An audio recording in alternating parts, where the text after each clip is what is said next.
துஷார் எந்த நினப்பில் இந்த வீட்டுக்குள்ளே சுற்றிட்டு இருக்கீங்க? கேப்டன்சி பதவி கொடுத்தா என்ன பண்ணிட்டு இருக்கீங்க அப்படின்ற மாதிரி ஏதாச்சும் செய்ன்னு செஞ்சுட்டு இருக்கார் விஜய் சேதுபதி.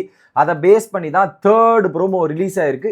சரி, அந்த தேர்ட் ப்ரோமோல என்னெல்லாம் நடக்குது அப்படின்றத பார்த்துருவோம். வணக்கம் மக்களே, நேஷனல் உச்சிலிருந்து உங்கள் மணிவண்ணன். சேனலுக்கு புதுசாக இருந்தீங்கன்னா மறக்காம சப்ஸ்கிரைபும் பண்ணிடுங்க.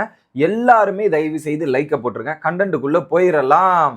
ஓகே, ஸோ துஷாருக்கு ஒரு பயங்கரமான ரோஸ்ட் இருக்கு. ஏன்னா ஒரு பக்கம் பிக் பாஸும் ரோஸ்ட் பண்ணிட்டாரு, ஹோஸ்ட் அவருடைய கடமை செய்யணும், அவராது ஏதாவது ரோஸ்ட் பண்ணிட்டோம்ல, அதையுமே இங்கே நடக்குது அப்படின்றது பார்க்க முடியுது. ஓகே, துஷார் இந்த வீட்டோட தலை, நீங்க ஒரு பெரிய ஒரு ஸ்டாண்டர்டை செட் பண்ணுவீங்கன்ற மாதிரி பெரிய எதிர்பார்ப்பு எனக்கு இருந்துச்சு அப்படின்ற மாதிரி விஜய் சேதுபதி சொல்றாரு. எனக்கும் அந்த எதிர்பார்ப்பு இருந்துச்சு மக்களே. ஏன்னா வாய் பேச முடியாம ஒரு ஹோஸ்ட் வாய் பேச முடியாம கேப்டன்சி பதவி எடுத்து எப்படி நடத்துவேன்ற மாதிரி ஒரு மிகப்பெரிய ரிஸ்க் எடுத்தாரு. தைரியத்தை பார்த்தோம். சரி, இந்த பையன் போயிட்டு அந்த மாசா ஃபயர் ஸ்பீச் எல்லாம் கொடுத்தோன்னே ஏதோ பையன் செய்ய போறான்டா, வேற மாதிரி இறங்கி அடிக்க போறான்னு நினைச்சிட்டு இருந்தா, கடைசியில அதெல்லாம் சும்மா வாய் உதாரணம் மட்டும் தான் உதுவிட்டு இருந்தேன். நான் ஒரு டம்மி பீஸுப்பா, அது உங்களுக்கு தெரியாதா அப்படின்ற மாதிரி ஆயிப்போச்சு. அதுல நான் பயங்கரமா எக்ஸ்பெக்ட் பண்ணி மொக்கம் வாங்கினது பல பேருமே நினைக்கிறேன். அது பெரிய பெரிய டிசப்பாயின்மெண்ட் தான், அதுல மாற்றுக்கிறதே கிடையாது. ஏன்னா அதுல டைலாக்லாம் ஹைலைட் என்னன்னா, இந்த பக்கமும் நிற்க மாட்டேன், அந்த பக்கமும் நிற்க மாட்டேன், நியாயத்தின் வழி நிற்பேன், சென்டராக நிற்பேன், எந்த சைடும் பயஸ்டு காட்ட மாட்டேன்ற மாதிரி வீரவசனெல்லாம் பேசினாப்புல. கடைசியில் அதெல்லாம் மண்ணா போச்சு மக்களே, மண்ணா போச்சு. அடுத்து விஜிஎஸ். ஆனால் உங்கள் மேலேயே 1000 கம்ப்ளைண்ட் இருக்கு. யார் மேலே? கேப்டன் மேலேயே 1000 கம்ப்ளைண்ட் இருக்கு. மைக்கு போடலை, யார் கம்ப்ளைண்ட்டையும் ஒழுங்காக ரிசீவ் பண்ணல அப்படின்றது தான். அது மட்டுமா? அவருக்கு கம்ப்ளைண்ட் வர்றது நிறைய இருக்கு சார். மைக்கு போடல, கூட இருக்கவங்களே மைக்கு போடாமல் பேசுவாங்க, கோடு வேர்ட்ஸில் பேசுவாங்க, சீட் வேர்ட்ஸில் பேசுவாங்க. அதுக்கப்புறம் பார்த்தீங்கன்னா காதில் ஊதுவாங்க, மைட்டை கைட்டி வச்சுட்டு வேற எங்கேயாவது போவாங்க. இந்த மாதிரி நிறைய சம்பவங்கள் இருக்கு. ஒன்னா ரெண்டா, அதுக்கு துணை போவதே கேப்டன் தான். ஒரு கேப்டனு தப்பு நடக்கும்போது தடுக்கணும். ஆனால் கேப்டனே அந்த தப்புக்கு துணை போவார்னா என்ன மாதிரி கேப்டன்றது பார்த்துங்க. இது ரோஸ்ட் தேவைதான். வாங்கக்கூடிய நபர் தான், அடி வாங்கக்கூடிய நபர் தான், அதில் மாற்றுக்கிறதே கிடையாது. கரெக்டாக விஜய் சேதுபதி பாயிண்ட் மேலே பாயிண்ட் அடிக்கிறது நல்லா இருந்தது பார்க்கறதுக்கு. யார் கம்ப்ளைண்ட்டையும் ஒழுங்காக ரிசீவ் பண்ணலன்றது. ஸோ நிறைய சண்டைகள் நடந்தது. எந்த ஒரு சண்டையிலையாவது நடுநிலையான கேப்டன் வந்து, சரிப்பா உங்க தரப்ப சொல்லு, உன் தரப்ப சொல்லு, இதுதான் என்னோட தீர்வுன்ற மாதிரி ஒரு தீர்வு எடுத்தாரா? ஒரு முடிவு எடுத்து அந்த ப்ராப்ளத்தை சால்வ் பண்ணாரா? ஒரே ஒரு ப்ராப்ளம் கூட சால்வ் பண்ணல. அவர் வந்து ஃபர்ஸ்ட் எந்த சைடு? பிக் பாஸ் வீட்டாரின் கேப்டனாகவே வாழ்ந்தாருன்றது தான். அதுல குறிப்பா பிக் பாஸ் வீட்டாரோட கேப்டனா இல்ல அரோராவோட கேப்டனான்னு தெரியல. எனக்கு தெரிஞ்சு பிக் பாஸ் வீட்டை விட அரோராவோட கேப்டனாக வாழ்ந்தாருன்றது நினைக்கிறேன். அந்த பேசிஸ்ல தான் இருந்தாரு. பிக் பாஸ் வீட்டார் சொல்றதை கேட்பாரு, சூப்பர் டெலிக்ஸ் வீட்டார் சொல்றதை கேட்கவே மாட்டார். அதை கன்சிடரபிள் கூட பண்ண மாட்டார். ஒரு பாயிண்டாவது யோசிக்கலாம்ல, அதை கூட யோசிக்க மாட்டார். நீங்க பண்ற தப்பு தப்பு, நாங்க போறதான் ரூல்ஸே, கேளு நீ கேளு அப்படின்ற மாதிரி தான் பண்ணிட்டு இருந்தாரு.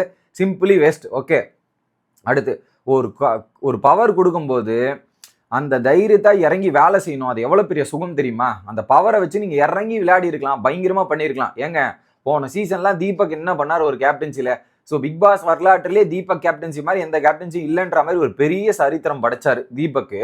இந்த சீசன் வாரம் ஒரு கேப்டனு அடுத்தடுத்த வாரம் நாமினேஷன்ல தப்பிக்கலான்ற ஒரு பெனிஃபிட் இது எல்லாமே கிடைக்குது.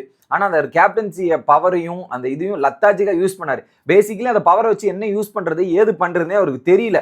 ஃபர்ஸ்ட் புரியுதாவும் தெரியல, ஃபர்ஸ்ட் தெரியவும் இல்லை. இது ரெண்டுமே அவருக்கு இருக்கு. ஓகே, அதை பயங்கரமா பயன்படுத்தி இருக்கலாம். பேசிக் அனௌன்ஸ்மெண்ட், பிக் பாஸ் ஒரு அனௌன்ஸ்மெண்ட் கொடுக்குறாருன்னா அதை கூட ஃபாலோ பண்றது இல்லை. மைக் அனௌன்ஸ்மெண்ட் இதெல்லாமே ஃபாலோ பண்ணாம விட்டுருக்க. ஒரு லெட்டர் வந்தா எல்லாரையும் கூப்பிட்டு வச்சு லிவிங் ஏரியால படிக்கணும்ன்றது பேசிக், அது கூட பண்ணல. நீங்க ஒழுங்காக தானே மற்றவங்களை சொல்ல முடியும் அப்படின்ற கேள்வி நியாயமா இருக்கு.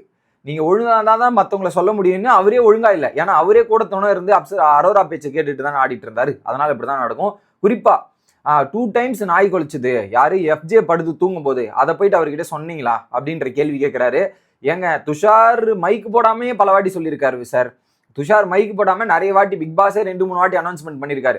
அதுக்கப்புறம் பார்த்தீங்கன்னா மைக்கு ஒழுங்கா அட்ஜஸ்ட் பண்ணுங்க, மழுக்க சரியா மாட்டுங்கன்ற மாதிரி நிறைய வாட்டி கேப்டனே வாங்கியிருக்காரு. இன்னொரு பக்கம் எஃப்ஜே தூங்குனதெல்லாம் அனௌன்ஸ் பண்ண. இப்போ என்ன பண்ணுவாங்க, மற்ற சீசன்லாம் கேப்டன் என்ன பண்ணுவாங்க, நாய் கொலிச்ச உடனே கேப்டன் ஓடிடுறவங்க வெளியே.